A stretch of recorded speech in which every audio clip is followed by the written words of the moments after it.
पड़िया निर्माण नाम 2,50,000 टंकार एभली किछि अभियोग आसिछि गंजाम जिला हिंजिलिकाटू ब्लॉक अंतर्गत गंडला पंचायतर गंडला ग्राम रे।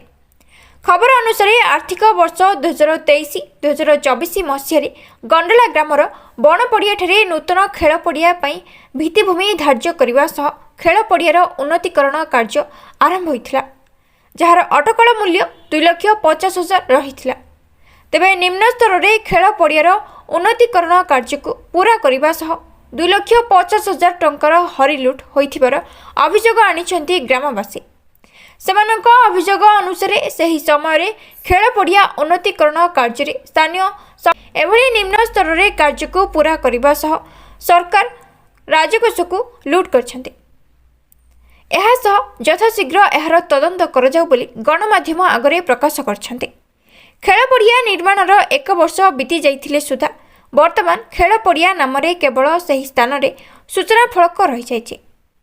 ग्रामीण अंचल विकास पई सरकार समस्त प्रकार पदक्षेप नेउथिबा बेले विकास नाम किछि प्रशासनिक अधिकारी सरकार राजकोष को करी लूट करिबारे लागिछन्ति। ग्रामवासी अभियोग को भित्ति करी आगामी दिन में प्रशासन कौन कार्यानुष्ठान ग्रहण करेंगे ताहा देखिबाकू रहिला।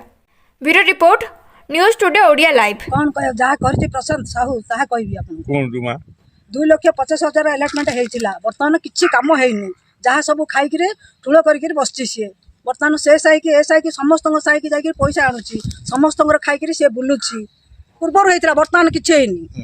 वर्तमान कौन कौन हेछि खेल पड़िया किछि हेइनी। कौन देखुना आपन पहाड़ पर्वत हेछि, चारिपट जंगल हेकि रहिछि, चारिपट जंगल हेकि रहिछि। 2,50,000 रा काम कि एटा सरकार देइछन्ति किंतु ये करनी कौन करियो से ताकू तो जहाँ दरकार आ से तो जहाँ अभाव आ से करियो कौन सर, से करियो कौन। समस्त को धमक दउछि मो सरकार, मो सरकार मु जाई मिसेछि मुख्यमंत्री संगे हाथ मिसेछि मोर सरकार बोली कहउछि। से तांकर व्यक्तिगत व्यवसाय कोन अछि तांकर एठी पळुछि साइडी पळुछि ता द्वार को पळुछि रे धमक देखाउछि समस्त को।